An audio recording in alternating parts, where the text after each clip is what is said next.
The Assembly will hear an address by His Excellency Alexander Stubb, President of the Republic of Finland. I request protocol to escort His Excellency and invite him to address the Assembly.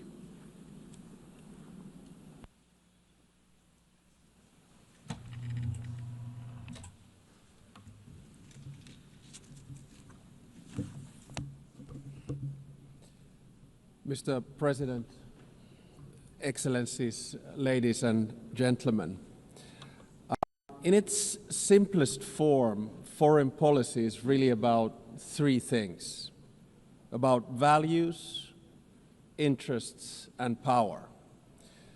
I come from a relatively small country, Finland, and our toolkit is mainly about two of those three things. It's about values and interests. Power, hard or soft, is usually the luxury of bigger players. The power of smaller country arises from its capacity to cooperate with others. Smart diplomacy gives smaller player at least relative influence. The UN is, of course, case in point. Big players have power through their permanent membership in the UN Security Council. But we, the smaller players, can influence the ebb and flow of international relations by being active in the corridors of diplomacy. Now, most of the speeches that we've heard here today have highlighted the fact that the world order, balance, and dynamics are changing, much like they did after World War II when the UN was founded. I actually think that the post-Cold War order is over, but we don't know what the new order is going to look like. It will take at least 5 to 10 years for things to settle. And my message to this Assembly today is that regardless of the size, each and every member state of the United Nations has agency, a say in how the new world order will look like. It is important that we all use this power wisely and responsibly. Now, I fully appreciate that our interests differ, depending on our geographical location, history, state of development, or culture. But fundamental values are something we should all share. We have commonly defined some of the most essential of them in the UN Charter. Today, I want to do two things. First, analyze where we are, and second, give my proposals on what we might want to do together. To understand what's currently happening in the world, I'd like to raise three different but yet related developments. First, it seems to me that there's a growing tension between multilateralism, in other words, an order based on the rule of law, and those that speak the language of multipolarity or transactionalism. So difference between multilateralism and multipolarity. Now, I can understand the temptation and the rationale of the proponents of multipolarity and transactionalism. But can they solve the world's biggest challenges, such as climate change or sustainable development? Today, I see many states, both big and small, pursuing transactional or multivectoral foreign policies. In essence, their aim is to diversify their relations with multiple actors rather than aligning with any one particular bloc. Now, this can be opportunistic, but it may also be justified and reasonable. This depends on political choices. A transactional or multivectoral foreign policy is dominated by interests. Interests drive practical choices of states, and this is entirely legitimate. This kind of foreign policy is based on a realistic understanding of power. Power defines the limits of what is possible for each state. However, values should actually underpin everything we do. Even transactional or multivectoral foreign policy should rest on a score of fundamental values. Without them, foreign policy will ultimately run into a wall. If you set aside values for unhindered pursuit of power and interests, you will eventually find before you the very same problems you wanted to overlook. Second, the balance of power in the New World Order is shifting towards the South and the East. Many countries, especially in Africa, Asia, Latin America, are becoming or have become key players in determining the direction of the New World Order. To put it simply, they have both agency and power. They are not only an expanding economic force, but their demographic growth is inexorable. This will also turn them into a political and cultural force. It will yield them both hard power and soft power, and they will use it to promote their interests as they should.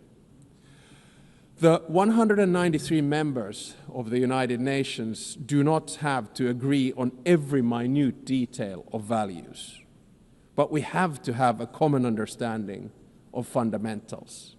They include the sovereignty and territorial integrity of states. They include the prohibition of the use of force and the respect for human rights and fundamental freedoms. These values are the building blocks of who we are and what we stand for as the United Nations. The broad international community has overwhelmingly an interest to uphold them. Let me be clear. Russia has no right to continue its aggression on Ukraine. Israel has no right to violate international law in Palestine. States have no right to use Sudanese or Congolese territories to fight proxy wars for their economic or strategic self-interests. I urge us all to heed this message of the international community and act accordingly. War is always a failure of humanity. It is a collective failure of our fundamental values. It is a failure of us as human beings. Thirdly, I would like to say a few words about the state of the United Nations, the institution where we are. The UN was created to maintain and promote peace, stability, development, and friendly relations among nations. In order to achieve this, the balance between the three elements was required. The power at the highest level was represented by the UN Security Council.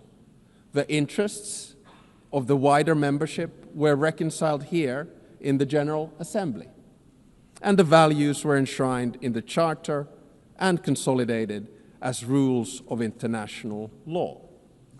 Now, unfortunately today, the UN is struggling to fulfill its central promise of delivering peace and stability. We can always blame each other, but at the end of the day, it's a collective decision. Countries have increasingly taken the liberty to break the rules of international law and to use force against other people's territories and suppress other nations. The United Nations of today does not sufficiently reflect the realities of the balance of power. All too often, it fails to serve as a forum for the coordination of interests, and the values at its core are too often not respected in good faith. We all want to have the freedom to make choices and a possibility to influence the world around us. Today, many countries are seeking answers in multipolarity or transactionalism. If the UN fails to deliver, this trend will accelerate. So, let me sum up in the terms of the three pillars: values, interests, and power. Our values can divide us. Fundamentally, however, They should unite us around the basic principles of humanity, the rule of law, and the prohibition of aggression. Our interests differ, and it's only right that we promote them. However, our choices have consequences. Opportunism will eventually be forced to confront the problems it tried to ignore. Power will constantly seek a new balance. We must adapt to change. Nevertheless, we should not allow the rise of hard power to blind us. The power of legitimacy, integrity, and rules will remain strong. So let me get to my second part, from the situation to possible solutions or things that we could do together. Never before in history has humankind had such means of innovations at its disposal to solve the world's most pressing problems.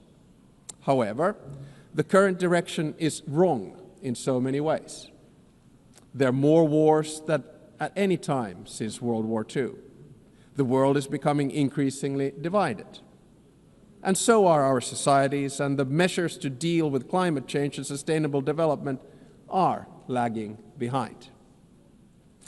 In different parts of the world, we're witnessing immense civilian suffering and blatant disrespect for humanitarian principles. For me as a Finn, Russia's war of aggression in Ukraine not only reminds me of our past, but is directly linked to the security of the part of the world where I live. On the other hand, there is aggression and total disregard for civilian life, and an attempt to undermine the fundamental principles on which the international order is based. On the other hand, there's a bastion of freedom that is defending its right to exist and to make its own choices. The battle for what consequences we will draw from this aggression is not yet over. Recently, there's been serious attempts at diplomatic solutions of the war on the initiative of the United States.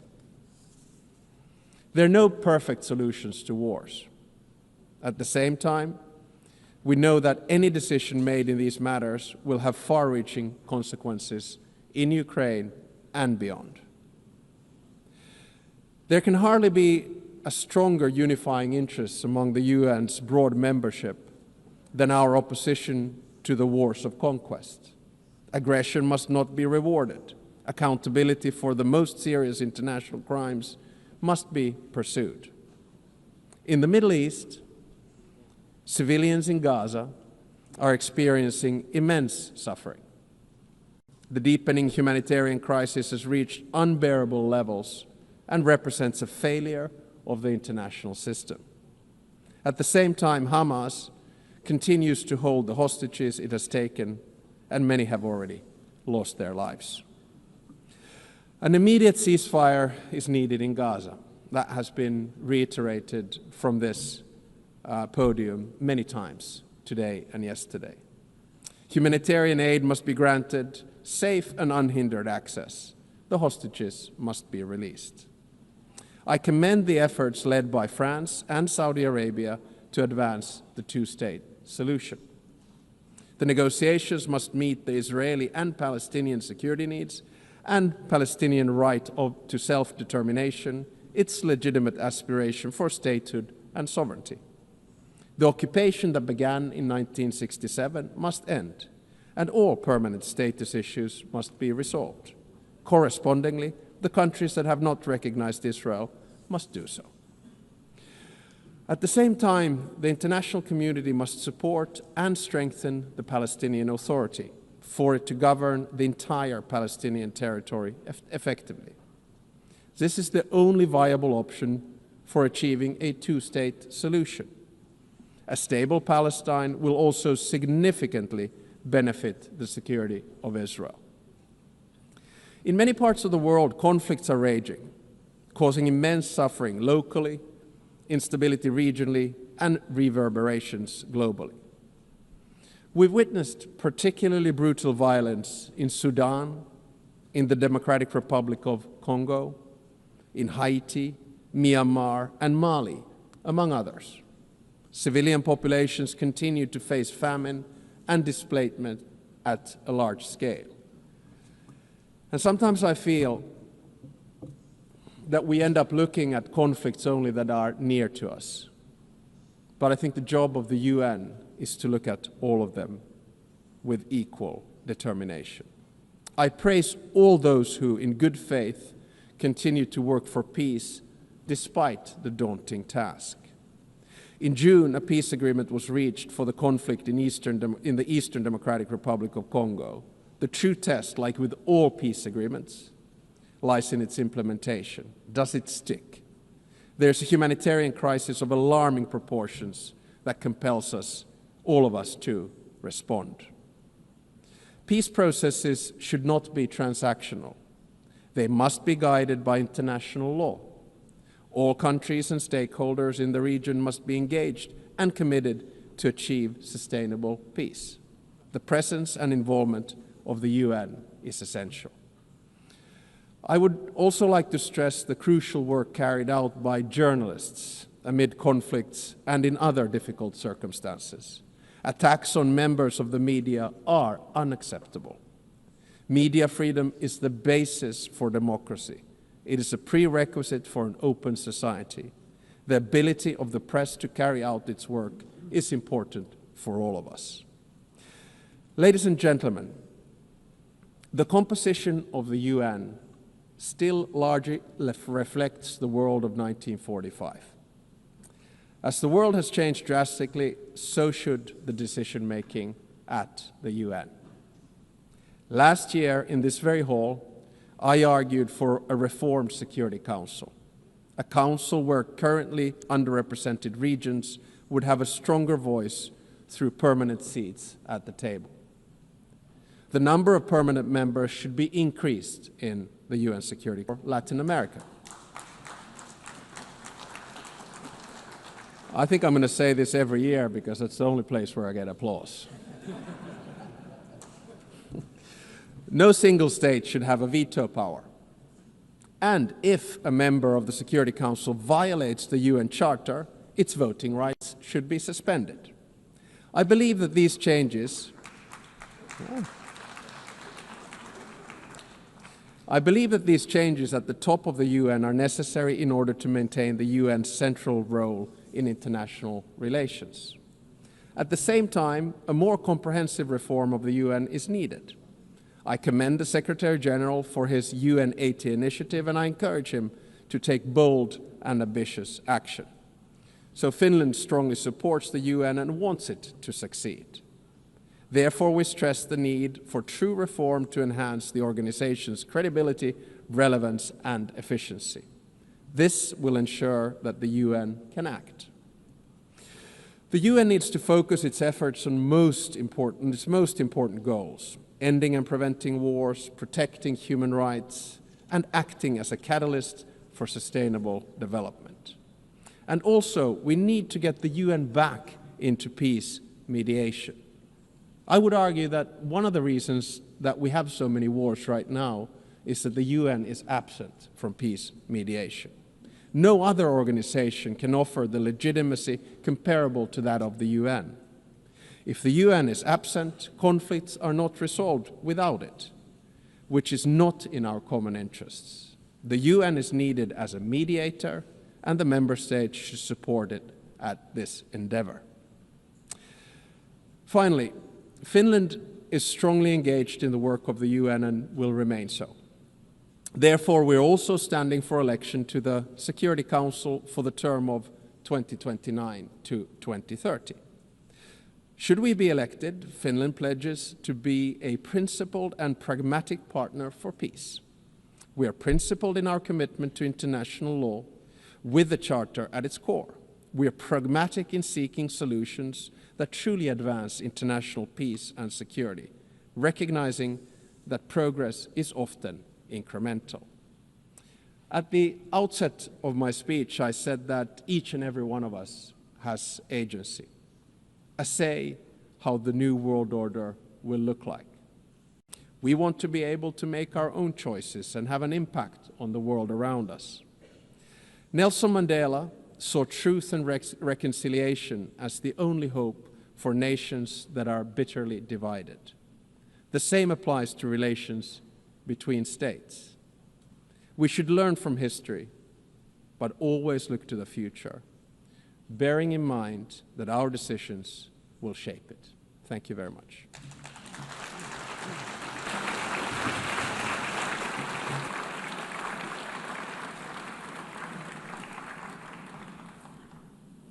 On behalf of the Assembly, I wish to thank the President of the Republic of Finland. The Assembly will hear an address by His Excellency Julius Mahada Biu, President of the Republic of